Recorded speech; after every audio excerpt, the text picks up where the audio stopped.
Baru aja minggu lalu si bos cerita ada temennya yang bisnis logistiknya lagi kolaps sampai harus nutup beberapa cabang. Pasti kalian mikir gara-gara orderannya sepi, kliennya dikit.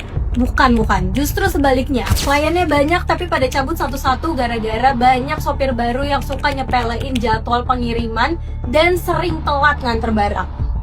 Apalagi buat bisnis logistik, waktu itu sangat krusial dan setiap detik terhitung. Jadi gak cukup cuma punya tim yang amanah dan profesional, tapi perlu juga dengan bantuan sistem yang bisa bantu kontrol operasional. Karena kalau semua serba manual, pasti ada aja celah buat dicurangin.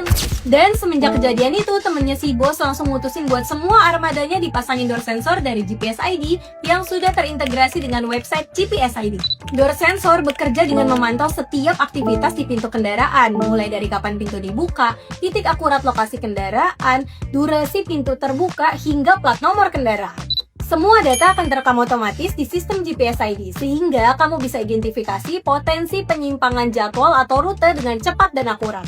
Jadi nggak akan ada lagi tuh supir yang berani mampir-mampir dan telat ngirim nggak sesuai jadwal.